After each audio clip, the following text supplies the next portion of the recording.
views and opinions expressed in this program are those of the participants and do not necessarily reflect the views of BronxNet or the program underwriters. Welcome to Public Health America, a 30-minute program on BronxNet where we talk with national experts to promote health and social justice. I'm your host, Dr. William Latimer. We begin by focusing on a current health topic from the COVID pandemic to cardiovascular disease. Our goal is to provide you with not only the best science, but practical tips to live a healthier life. On Public Health America, we also celebrate what studies have long documented, namely the unparalleled value of a college education by setting the stage to pursue a career of your choice, increase lifetime earnings and opportunity, and champion the ability to engage in civil debate. But for many, finding a path to college is neither clear nor certain. What if you're a high school student with supportive parents, but feel daunted by the prospect of being the first in your family to attend college? What if you're a single mother or father and want to attend college, but have no childcare? On Public Health America, our expert will also talk about decisions they made and support they received that helped them beat the odds. By sharing one or two life lessons, their stories may provide you with the inspiration and method to realize your dreams. This is Public Health America.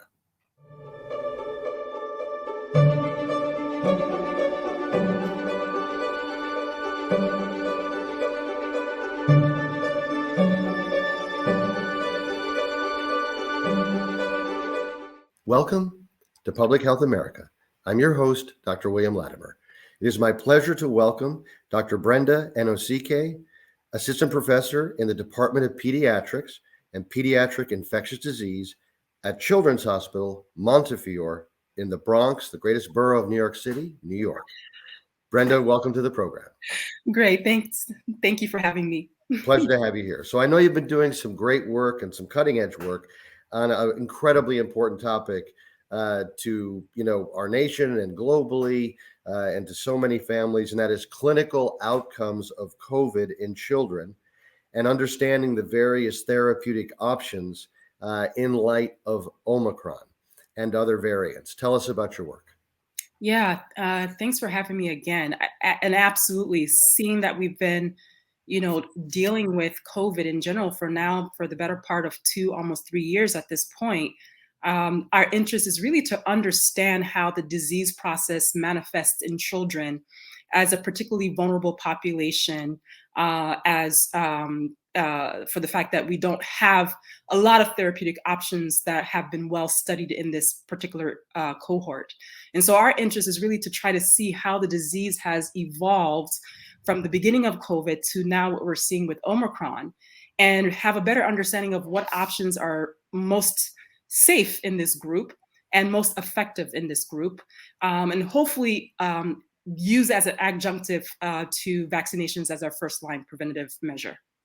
Got it. So let's lay out some parameters for the audience. Define child in terms of age range, and is the focus of your work the treatment of a child that has COVID, or is it the prevention of COVID, or a little bit of both? Yeah, so children for us, for most places, but for us would be less than 21 years of age. Although I will say that there are a number of patients who might have been followed by a specific subspecialty group, who have been followed from the beginning of the time they were children and are a little bit older. And so we sort of hold on to that age group. But for the most part, we're looking at children less than 21 years and younger. And what we're really looking at is really to understand the disease process. We do know that the immune system acts quite differently for children, at least for the adaptive immune response, and the innate immune response acts quite differently from adults. So we really want to understand how that portends clinically in the child.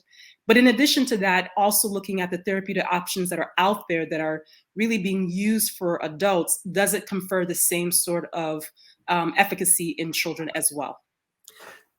Fair enough. So it seems to me, and I could be way off base here and let me know if I am, birth to age 21, that's a pretty significant developmental span, cognitively, physically, neurodevelopmentally, et cetera. Are there, and plus we still don't have vaccine for 5 and under, right? I mean, so what, I would imagine as a parent of 3 children, and there are just, lots of listeners that have young children. What can you tell us about the effects of COVID on, say, children 5 and under who aren't vaccinated versus children 5 to 21 who are versus aren't, and any other sort of macro level things that you really want the audience to know? Is that a fair question? Absolutely a fair question. You're absolutely right. That's a significant age range, and developmentally wise, it's quite different. But I will say that in general, what we have been seeing for the younger children, although for the most part they tend to not be as affected with the disease process as we would see with adults or older children, at least adolescents above 18 years of age. We are seeing that epidemiology has perhaps shifted with the onset of Omicron. And why I say that is because the pathogenesis of the disease is quite different from what we saw from the previous COVID variants, i.e. the Delta that we are all aware of, and Alpha variants. But with Omicron, we know that it tends to be a disease that affects the upper airway. And because it does that, it has a different disease pathology that we would see more so in a younger child compared to, say, an adult. So, for example, the things that we tend to see more so with Delta were mostly associated with pneumonia. With Omicron, we're just not seeing a lot of pneumonia. So your cohort of patients who tends to be more affected with pneumonia may be the older group, and those who have underlying disease processes, i.e. diabetes, obesity, immunocompromised. Whereas with Omicron, what we're seeing is that it affects much more the upper airway. So who are seeing more affected by it is our younger children. So they present with croup, they present with bronchiolitis, they may present with gastrointestinal symptoms as well too, which is something that is a little bit nuanced there. And then a lot of fever. So I think that's what's interesting. But we are seeing what has panned out with adults, vaccinated versus non-vaccinated, is that the lion's share of children who are making it to the hospital or at least represent severe disease progression of COVID happen to be people who are unvaccinated. That is at this point well established, and as high as maybe 10 times more so than the unvaccinated group. So then the question becomes, what do we do for these folks who don't have vaccinations available? And that's where the therapeutic options comes into play while we're waiting for the vaccine. Right. Got it. That's just so striking. And your point is so important and well taken, that the evidence is overwhelming. Yes. Get the vaccine, don't get the vaccine, and you have 10 times the chance you're landing in the hospital if you contract COVID.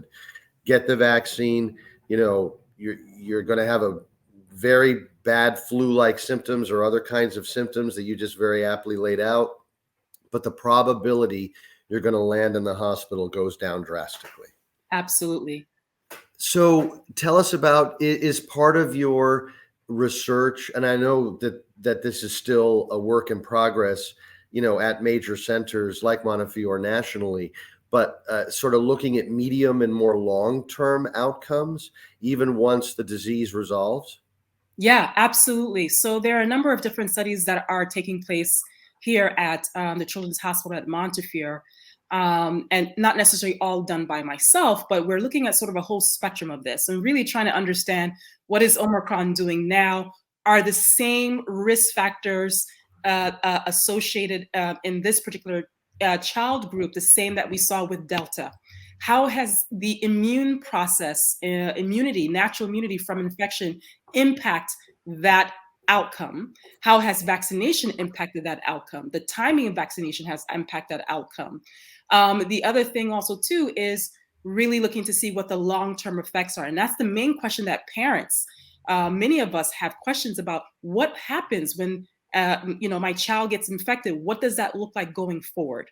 And I think having to understand that much more granularly is super important in terms of, what things can we do to prevent it? Do we need to do anything to prevent it? And then the question of whether we're moving into a phase of more endemicity with Omicron. Sure. So not to put you on the spot, but do we have any kind of themes emerging from the variety of studies that are being done on medium to long-term outcomes about, are there greater incidences of negative outcomes, or is it just too soon to tell? I think from what we do know so far, yes, it is still soon to say what we're seeing now, because the truth is that with every new variant that comes out, there's another element that is added there that we sort of have to look at. But I think from what we do know, we've learned a lot. What we have learned is that for the most part, most children actually do well and don't have significant negative outcomes or long-term outcomes. If anything, we're looking more at a post-viral syndrome manifestation, and how that looks like neurologically is really of particular interest in us right now. Right. No, that's so important. And I mean, and of course, again, the complexity of it's too soon to tell is also what are the long-term sequelae of those contracting COVID with and without vaccine. Yeah, absolutely. Because that can be Absolutely. different too. With a little bit of time left, let's talk about the treatments you've alluded to. So a young person, 5 and under or 6 to 21 contracts COVID. Tell us about the treatment options. Yeah, so as part of that, we don't have a lot of therapeutic options available for that young of a group. We do have therapies for children greater than 12 years of age and 40 kilos. They include monoclonal antibodies, many of which that we had in the very beginning of COVID have now no longer have actually been the circulation has actually been stopped because they no longer work against Omicron. So we do have one that is available for that age group. But for younger children, remdesivir seems to have more efficacy, as high as 88% in reducing progression to severe disease. So we're interested in that. But vaccinations are really where it's at right now. And how important is the never-ending debate, depending on what circles one frequents, but booster, and where are we in an age? What are the next steps? Is it going to be an annual shot, or what are we looking at? My goodness, Dr. Latimer, I think that's the question that is super important right now. And I think a lot of parents, families, schools, public health level, that's so important for all of us. I would say that the booster at this point absolutely seems to confer a lot more memory in terms of symptomatic disease. It's keeping people out of the hospital. And in fact, what we are noticing as well too is that it actually primes the immune system, so the immune system remembers the disease entity itself. So there is a role for that. Whether that means that that's going to take place on an annual basis, very similar to what we would do with the flu vaccine, remains to be seen as we start to see more of this become more endemic here, and we develop what we call natural herd immunity. Got it. Very helpful. When we're going to take a quick break, when we return, Dr. Brenda Anosike will tell us a little bit about her personal journey and how her educational experience set the stage for the exceptional career she now has and the great work that she's doing. This is Public Health America. I'm your host, Dr. William Latimer. We'll be right back.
We built a media network for you.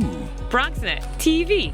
Come learn in your new state-of-the-art studios at Lehman College. At Mercy College. And coming soon to the South Bronx in the Hub. Inspire with your stories, culture, history. Your Bronx on BronxNet. Engage with us. Connect with us at your channels and at BronxNet.tv. Learn, engage, inspire. BronxNet TV. From the Bronx to the world. BronxNet.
Welcome back to Public Health America.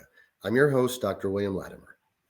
Brenda, so in this second segment, I always open with the same question, which is, where were you born and what were some of your formative experiences? Yeah, so I was born in Houston, Texas, although ethnically my background is Nigerian. So I identify as a Nigerian American. And some of my formative years, I would say, so I actually, although I was born in the Texas, I actually grew up in New York, in Queens, New York. And then after high school, I literally went everywhere, including overseas, where I spent nearly over 5 years doing HIV/AIDS work in Tanzania. And that really was just mind-altering, and it left sort of a lot of indelible experiences in my mind to where it has arrived at where I'm at today. So I think I did the same sort of thing and went to high school in Queens and had a wonderful experience in high school, if you can say that, you know, and not to the extent that perhaps a lot of the high school students are going through right now, because I think it's far more challenging now. But certainly the same sort of process and thinking, where do I go? What do I do? And had a lot of great mentors along the way, but also some mentors that were not so great that taught me what I really needed as a budding physician. So did you go, were you at Tanzania doing the HIV work before, during, or after your college education? This was after my college education, but I will say when I was in college, I did work overseas in Ghana and Guatemala, and also in Nigeria as well too. So, you know, I thought it was super important to have more of a worldly view about what was going on, and not just in our background here, but also what was going on overseas. It just made me a much well-rounded physician, I think, in my personal opinion. I would always encourage anyone to do that early in their career. Sure. So I definitely want to get back to Tanzania and your other international experiences. But before I do that, once you finished your high school education in Queens, where did you do your undergrad? What was your major? Yeah, so I went to Brown University. That's in Rhode Island. That's the smallest state in the United States.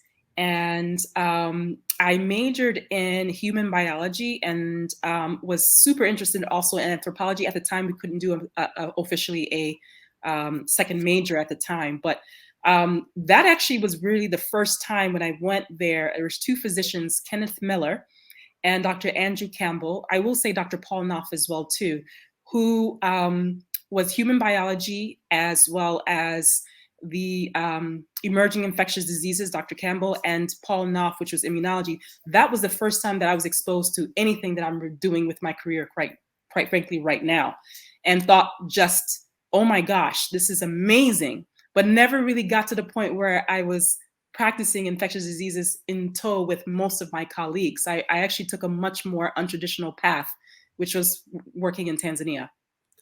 Sure, but phenomenal experience. Now, did you, at the undergrad level, when you were working with those exceptional faculty, were you like doing formal work in labs? Was it volunteer work? Was it paid work? Just what was the experience like?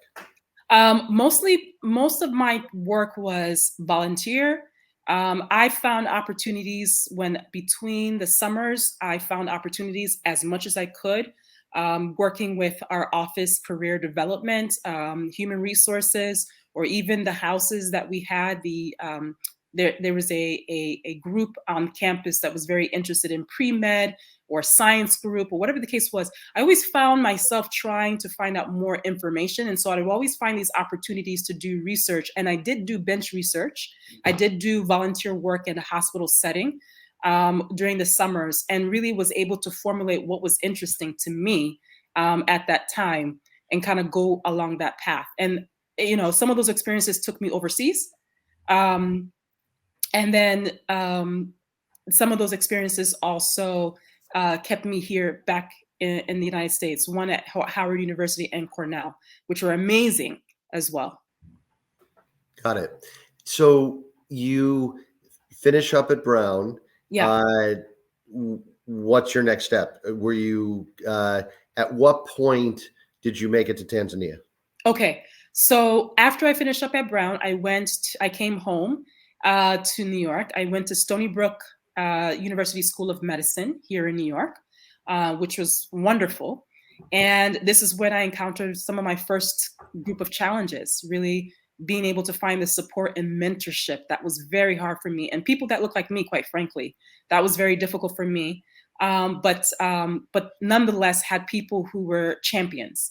Thereafter, I decided, because I loved Brown so much, I went back and did my pediatric residency there, and absolutely loved it. Absolutely loved pediatrics. I thought there was nothing else for me at that point. And then decided after residency to go to overseas and do some work with children there. And that's where Tanzania came into play. And then after that came back and went to Baylor in Houston, Texas, where I worked as a primary care physician for a little over 4 years, and loved it as well too, working with the underserved and really doing a multidisciplinary approach to medicine, one-stop shop with the mother and the child's linkage pairs. And that was through Texas Children's Hospital, an affiliate with that. And then finally said, what am I doing here? Everything that I'm doing takes me to infectious diseases, everything that I've done to date. And a really close friend of mine said, you need to think about this. And I decided, okay, I need to do this, really do this, and really be able to formulate the research aspects. Because as a clinician, I was already fairly comfortable and exposed and still growing there, but fairly comfortable. But I wanted to do more of the research component of that, and ended up going to Boston Children's, Harvard in the last several years, and finished a fellowship and a master's in public health, and then came here to Montefiore right after. So a great journey, and a lot of lessons learned along the way. Let's focus on Tanzania for a minute. Were you in Dar es Salaam? Were you in rural areas? A little both? Yeah. Oh my goodness. Every time I hear that, I just my heart pitter patters. I was in Dar es Salaam for a little bit, but where I was is mostly the Southern Highland Zone, which is the southern part of Tanzania, called Mbeya. which is a very large region. It's broken up into different regions. Dar es Salaam is the city or the capital of Tanzania. It's in the northern part. And Mbeya is where I was. So in that area, it represents a significant proportion of the country where HIV rates were much higher than the rest of the country, and had really a discordance in terms of access to care in general, where clinical treatment centers, or we call CTCs, were not really servicing children who were with HIV. So my job was to identify, find them, increase capacity building with the local professionals who were doing the job but just needed a little bit more support, and then be able to sustain these children, keep them matriculated into a good clinical treatment care center, and keep them there, and increase, hopefully impacts their outcome down the line. What years were you there? I was there from 2009 to, I believe, 2014. Got it. And so, I mean, by then, antiretrovirals had sort of evolved to a point where they could actually work and make a difference. And it sounds like you were focusing your efforts on ensuring that children living with HIV would have access to that care. Is that the idea? Absolutely. Identification, case finding was super important. We were finding children, and I think even more so, a program called PMTCT, which is mother to child transmission. We really with the data that we knew, at least particularly in the United States, where you can give a mother antiretroviral therapy early on during her pregnancy, driving her viral load down, you can actually virtually eliminate transmission to children, or nearly eliminate. We weren't seeing that with children in Tanzania. So really early identification, early treatment, and maintaining them into therapy, and then treating their comorbid infections. We don't have a lot of time left, but I have to ask this question. What challenges, if any, did you face in working with the moms during their pregnancies to sort of convince them of what to do and what not to do to greatly reduce transmission risk? Yeah, I think a large part of it is you have this person who's coming from the United States and trying to, instruct you to do all sorts of things that hasn't been part of their practice. And so, the thing is, developing trust, being able to look and make sure that you have appropriate mentorship for the people who are working on the ground. And once that was established, it was smooth sailing going forward. But those were the challenges that I encountered. Got it. With just a few seconds left, if there was one piece of advice you were to give to a listener to motivate them to and succeed in college, what would that be? Rejection does not mean that it's the end of your game. Rejection just means redirection. And so just don't give up. The amount of times that I've been rejected in terms of scholarships or opportunities, all it takes is one opportunity to make a significant change. So don't ever give up. That's great advice. I want to thank Dr. Brenda Anosike for joining us today on Public Health America. I want to thank our viewers for tuning in. I'm your host, Dr. William Latimer. See you next time. Take care.